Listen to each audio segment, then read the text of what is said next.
engine, and the starter isn't engaging properly, so we're going to replace the starter switch and see if that helps out. Lou found a replacement starter switch online, and here's what it looks like. We first take off the push rod that engages the starter.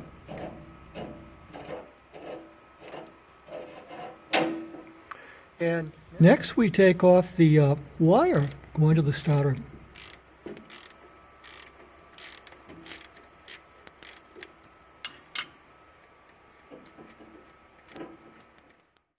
Next we take out 4 screws holding on the switch.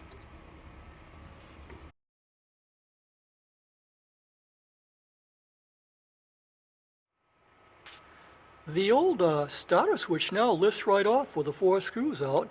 Let's see what it looks like.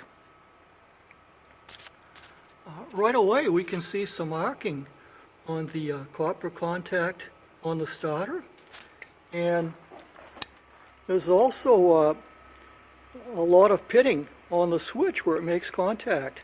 This may be why the thing wasn't working properly. Let's put the new one on and see how it works.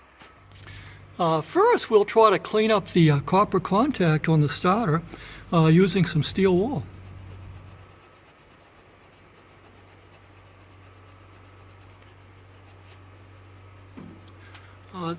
Pretty pitted, but it looks a little bit better. Let's see if this works. We've cleaned the battery cable and are putting it back on.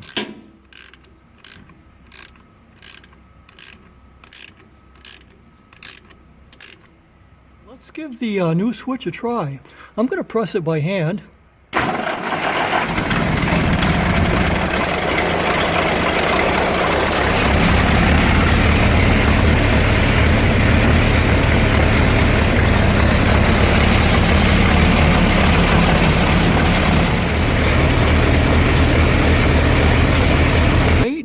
With no arcing, but one thing we've noticed is that the push rod is mounted to come in at a wrong angle.